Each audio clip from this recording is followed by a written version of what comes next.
آپ کی جائز دولت ہوگی اس میں سے آپ نے خرچ کرنا ہے، تو پھر وہ اللہ کی راہ میں صدقہ اور خیرات کنسیڈر ہوگا اور اس کا اجر آپ کو دیا جائے گا۔ پیسے میں سے خرچ کرنا ہے تو سب سے پہلے آپ نے اپنے والدین کی ضروریات کو پورا کرنا ہے۔ خیر میں سے اپنی بہترین دولت میں سے جو کچھ بھی کرتے ہو، یاد رکھنا کہ اللہ وہ سب کچھ جانتا ہے۔ قتال جو ہے وہ جہاد میں شامل ہے، لیکن جہاد جو ہے وہ قتال میں شامل نہیں۔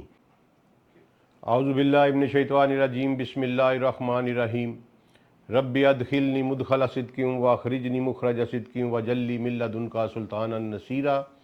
اللہم صلی علی سیدنا محمد وعلی آلہ وصحابہ وازواجہ وبارک وسلم۔ السلام علیکم ورحمۃ اللہ۔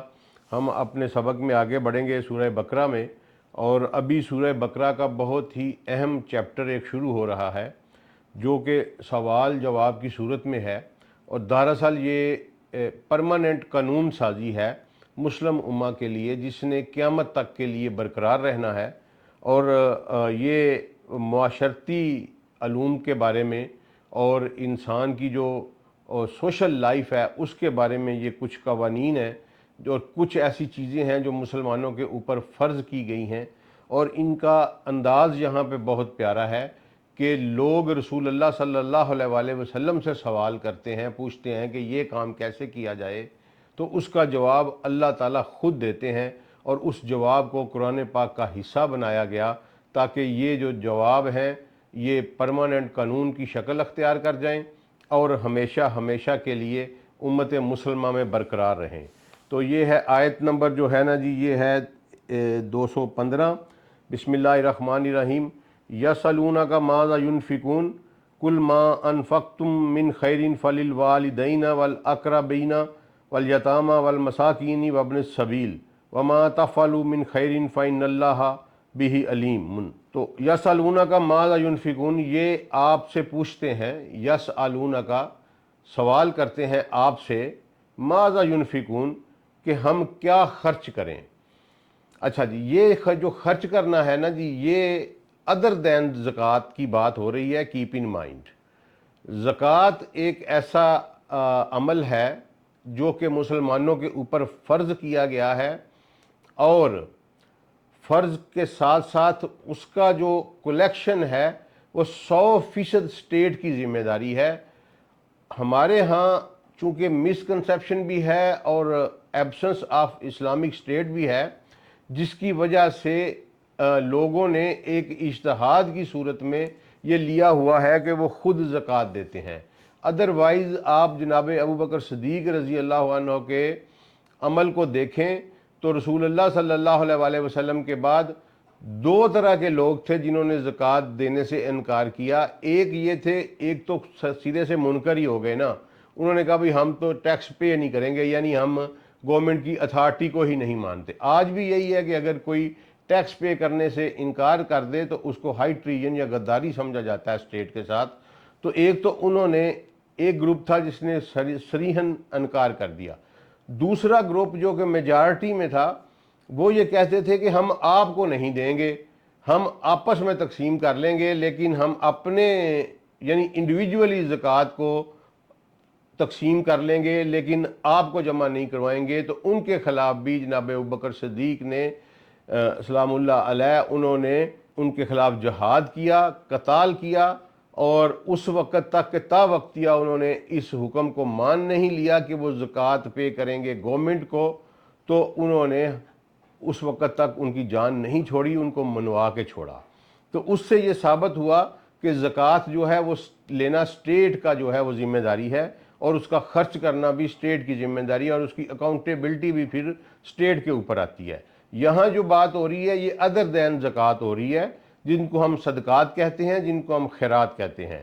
تو یہ آپ سے پوچھتے ہیں کہ ہم کیا خرچ کریں۔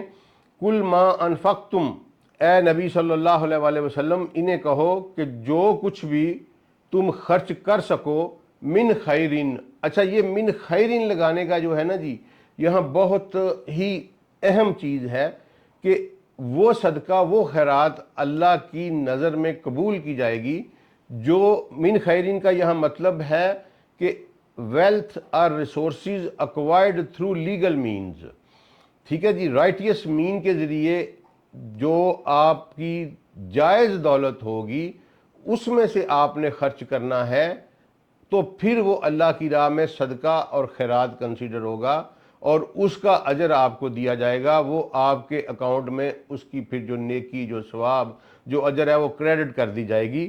لیکن اگر کوئی شخص یہ کرے کہ وہ ال گاٹن ویلتھ کے ساتھ خیرات کرتا ہے، تو وہ جانے اور اس کا اللہ جانے، ہمیں اس معاملے میں مداخلت کی ضرورت نہیں، لیکن اللہ کا حکم یہ ہے کہ کل ما انفقتم من خیرن، تم لیگل ذرائع سے جو دولت حاصل کی ہے تم نے، اس میں سے جو کچھ بھی تم خرچ کرو، کن کے لیے؟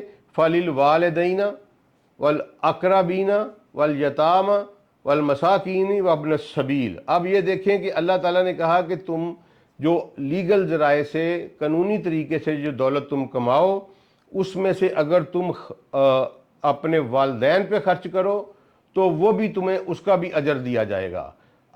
والدین کے بعد درجہ آ گیا اقربین کا۔ اقربین میں کون آ گئے؟ بیوی بچے سے شروع ہو کر پھر آگے آپ کے اسی طرح رشتہ دار جو ہیں وہ اقربین میں آ گئے۔ والدین کا حق سب سے پہلے رکھا گیا، اس لیے یہ ایک قانون میں نے آپ کو پہلے شروع میں وضاحت کی تھی کہ یہ قوانین ہے۔ قانون یہ ہے کہ آپ نے اپنی دولت میں سے جب خرچ کرنا ہے تو سب سے پہلے آپ نے اپنے والدین کی ضرورت پوری کرنی ہے، اس کے بعد آپ کے بیوی بچوں کا نمبر آتا ہے۔ یہاں ہمارے ہاں الٹ سسٹم ہو گیا ہوا ہے کہ بیوی بچوں کی خدمت کر کے، ان کے ہاں پر خرچ کر کے، اگر کچھ بچ جاتا ہے تو والدین کو دیا جاتا ہے، اور اکثر اوقات اگر کچھ نہیں بچتا تو والدین بیچارے بوڑھے جو ہوتے ہیں وہ بے سہارا، فائنانس لیس جو پڑے رہتے ہیں۔ تو قانون یہ ہے اسلام کا کہ جب آپ نے اپنی لیگل پیسے میں سے خرچ کرنا ہے تو سب سے پہلے آپ نے اپنے والدین کی ضروریات کو پورا کرنا ہے، اس کے بعد پھر اقربین یعنی بیوی بچی اور دوسرے رشتہ دار، اور پھر اگر بچ جاتا ہے آپ کے پاس تو پھر وہ اپنے یتیموں کو دینا ہے، وہ مسکینوں کو دینا ہے۔ اب یتیم تو وہ ہے نا جس کے ماں باپ نہ ہوں، ایک سنگل پیرنٹ ہو یا بوتھ پیرنٹ نہ ہو، اس کو یتیم کہا جاتا ہے۔ مساکین کیا ہوتے ہیں؟ مساکین وہ لوگ ہیں جن کے پاس سفیشینٹ ذرائع نہیں ہیں، اپنی زندگی کو گزارنے کے ذرائع نہیں ہیں، لیکن وہ سوال بھی جو ہے وہ نہیں کرتے، وہ ہاتھ بھی نہیں پھیلاتے۔ یہ اسلام نے معاشرے کے مالدار افراد کے اوپر ایک ایسی کڑی ذمہ داری ڈالی ہے، اگر میرے پاس خوشحالی ہے تو یہ میں نے دیکھنا ہے کہ میرے گرد و نواح میں کوئی ایسا شخص تو نہیں ہے جو مجھے نظر آ رہا ہو کہ اس کے گھر میں تنگ دستی ہے، اس کا کوئی کام پیسے کی وجہ سے رکا ہوا ہے، تو میں اس کو بغیر سوال کرے دوں۔ اصل مساکین ہیں ہی وہ، کیونکہ ایک حدیث ہمیں ملتی ہے جس میں سیدی رسول اللہ صلی اللہ علیہ وآلہ وسلم نے فرمایا کہ مساکین وہ نہیں ہیں جو گلیوں میں مانگتے پھرتے ہیں اور کسی نے ایک کھجور دے دی، کسی نے 2 دے دی، اور وہ اس طرح اپنی گزر بسر کرتے ہیں۔ مساکین وہ ہیں جو تنگ دستی کے عالم میں ہونے کے باوجود دستے سوال دراز نہیں کرتے۔ تو یہ امتحان ڈالا گیا خوشحال لوگوں کے اوپر کہ ہماری ذمہ داری ہے کہ ہم اپنے گرد و نواح میں دیکھیں اور ان کی عزت نفس کو مجروح کیے بغیر احسن طریقے سے ان کی مدد کریں۔ اگر ہمارے پاس پیسہ زیادہ ہے یا ہماری ضرورت سے زیادہ ہے، یا پھر ہم انکلینیشن یعنی آمادگی رکھتے ہیں، ہمارا ذہن اس پہ تیار ہے، تو پھر اللہ نے کہا کہ تم مساکین کو دو۔ وابن السبیل مسافر کو کہتے ہیں، یہ وہ مسافر ہیں جو اپنے سفر کے دوران مالی مشکلات کا شکار ہو جاتے ہیں، زادِ راہ ختم ہو جاتا ہے، یا پھر وہ ان کی افورڈیبلٹی نہیں ہوتی۔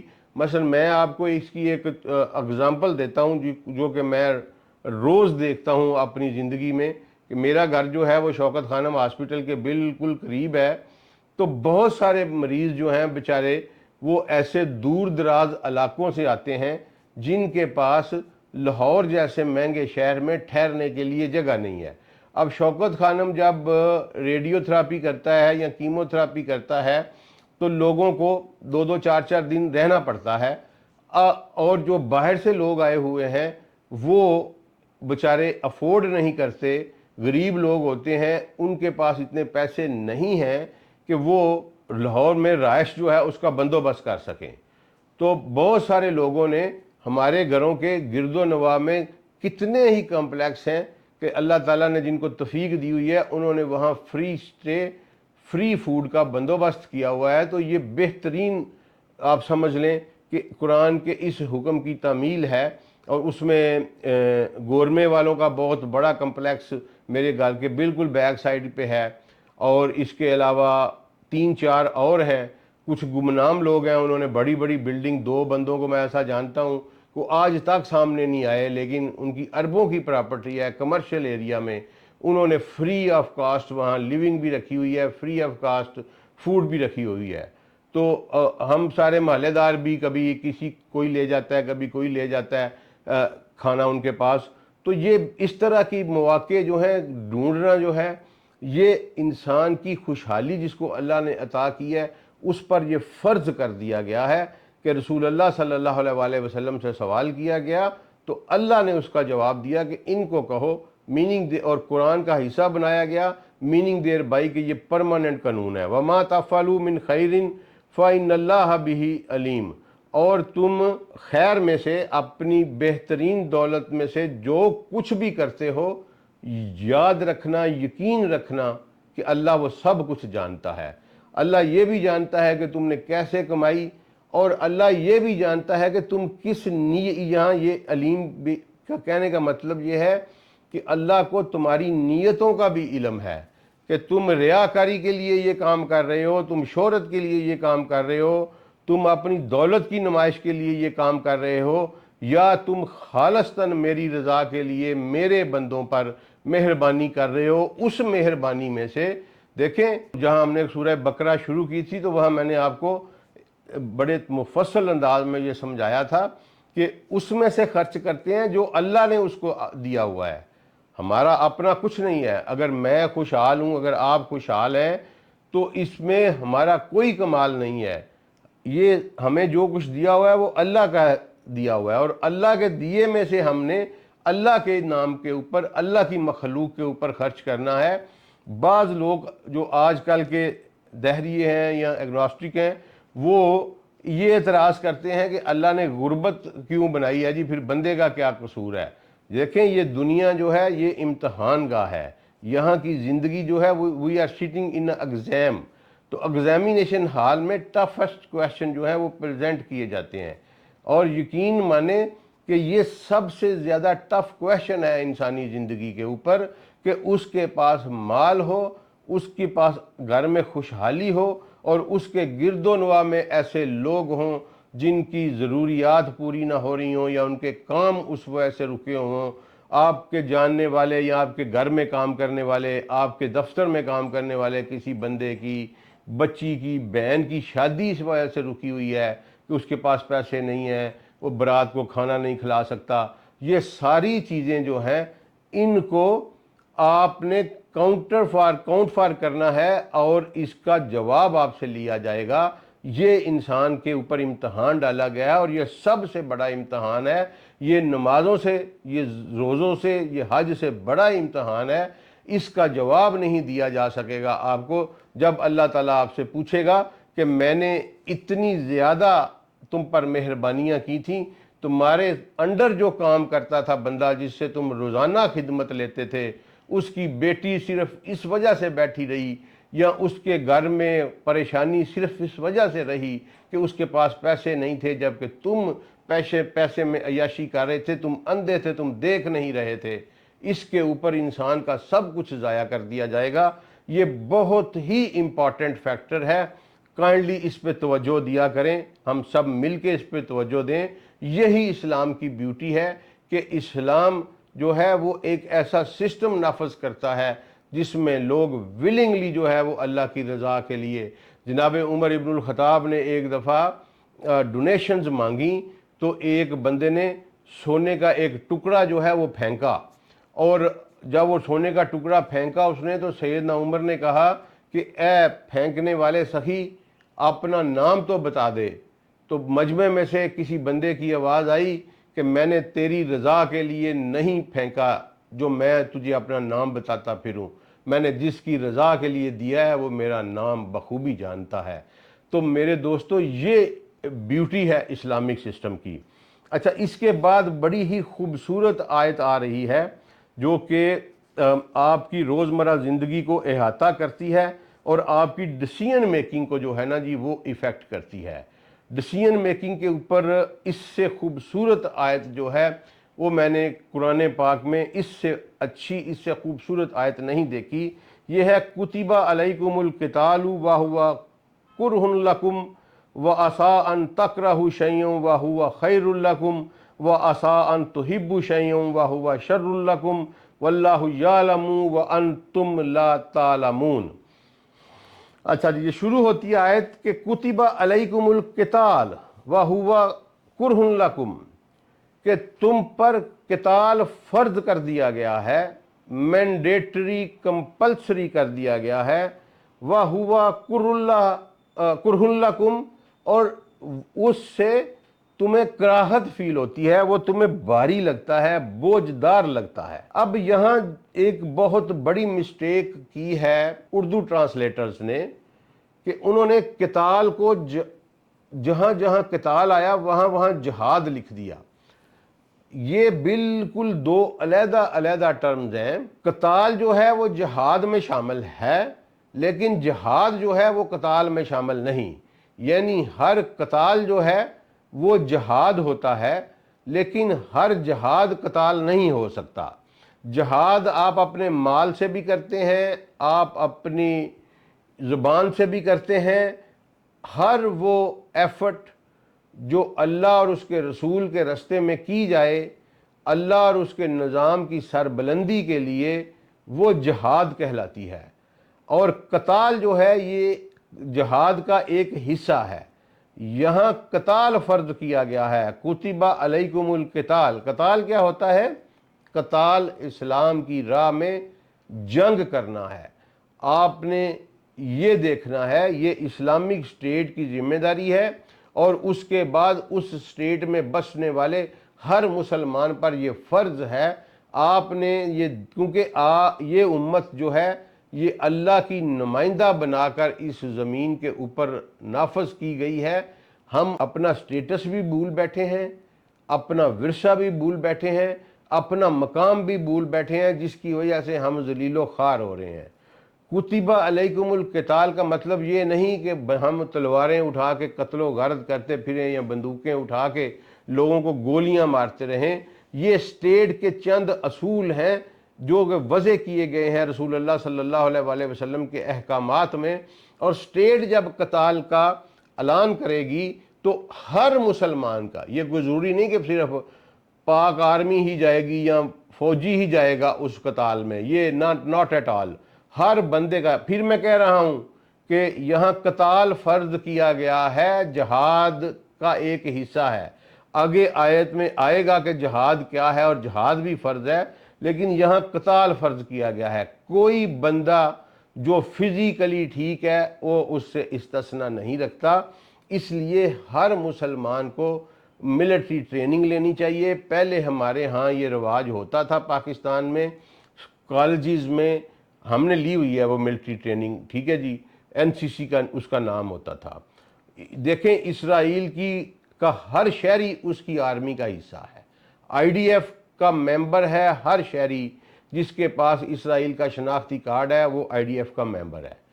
تو دوستو یہی کنسیپٹ ہے، اللہ کے نظر میں قانون ہی یہ ہے کہ ہر اللہ کے ماننے والے کے اوپر قتال جو ہے یہ فرض کر دیا گیا ہے، یعنی جنگ میں حصہ لینا۔ لیکن قتال یہ نہیں کہ گلیوں میں بندوقیں اٹھا کے چلتے پھرو، لوگوں پہ فتوے لگا کے ان کو قتل کرتے پھرو۔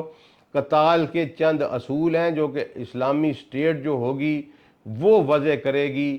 اگر کہیں پر مسلمانوں پہ ظلم ہو رہا ہے، انسانوں پہ ایون ظلم ہو رہا ہے، اگر کہیں پر اللہ تعالیٰ کے نظام کے خلاف اکھاڑ رہے ہیں لوگوں کو، اگر کہیں پر شرک، بت پرستی جو ہے وہ عام ہے اور اس کی وجہ سے اللہ کے نظام کو نافذ کرنے میں رکاوٹیں پیش آ رہی ہیں، تو یا کسی نے اسلامی اسٹیٹ کے اوپر اٹیک کر دیا ہے کسی دشمن نے، تو یہ چند اصول ہیں کہ جب اسٹیٹ پھر قتال کا اعلان کرے گی تو اس کے بعد اس اسٹیٹ کے رہنے والے ہر مسلمان کے اوپر فرض ہے کہ وہ اس قتال میں جا کے تو شرکت کرے۔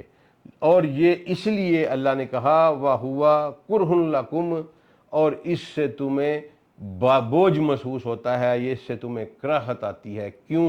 ظاہر ہے جب قتال میں آپ جائیں گے تو سب سے پہلا خطرہ تو یہ ہے کہ آپ کی جان جائے گی، ٹھیک ہے، اس کے بعد زخمی ہوں گے، آپ اپنے بیوی بچوں سے دور ہوں گے، کوئی پتہ نہیں آپ نے واپس آنا ہے کہ نہیں آنا، پیچھے سے آپ کے بزنسز جو ہیں وہ افیکٹ ہوں گے۔ تو اس لیے اللہ نے کہا کہ یہ تم پر بھاری لگتا ہے۔ اب اللہ نے اس کی آگے وضاحت بیان فرمائی کہ وَعَسَىٰ أَن تَكْرَهُ شَيْئًا وَهُوَ خَيْرٌ لَكُمْ، ایک ایسی چیز جس سے تم کراہت کھاتے ہو، جس سے تم نفرت کرتے ہو، جس کو تم برا سمجھتے ہو سکتا ہے اس میں تمہارے لیے خیر ہو۔ اور وَعَسَىٰ أَن تُحِبُّوا شَيْئًا وَهُوَ شَرٌّ لَكُمْ، اور ایک ایسی چیز جس سے تم محبت رکھتے ہو سکتا ہے اس میں تمہارے لیے شر ہو۔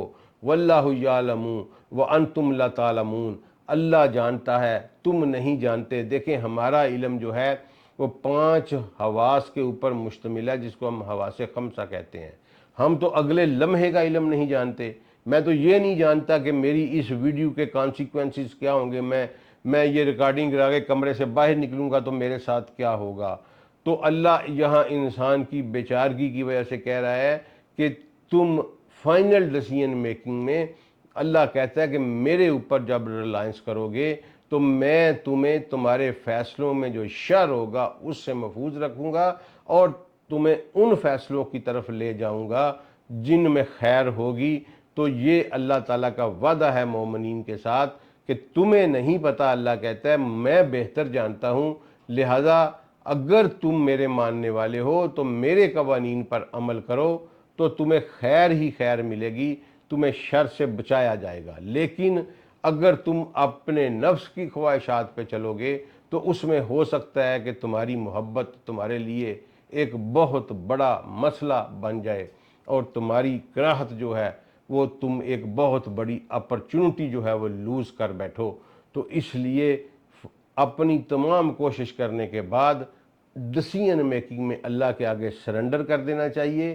یہی طریقہ کار ہے کہ آپ اپنی ایک کوشش کریں، اس کے بعد اللہ کے آگے سرنڈر کر دیں کہ اللہ میں جو کر سکتا تھا کر لیا میں نے، اس میری کوئی کمی رہ گئی ہے، کوتاہی رہ گئی ہے تو مہربانی فرما اس سے صرف نظر فرما، اور اگر یہ چیز تو بہتر سمجھتا ہے میرے حق میں تو تو مجھے عطا کر دے، اگر تو بہتر نہیں سمجھتا تو بے شک مجھے اسے روک دے، میرا کوئی گلہ شکوہ نہیں، کیونکہ واللہ یعلم وانتم لا تعلمون، اللہ جانتا ہے اور ہم نہیں جانتے۔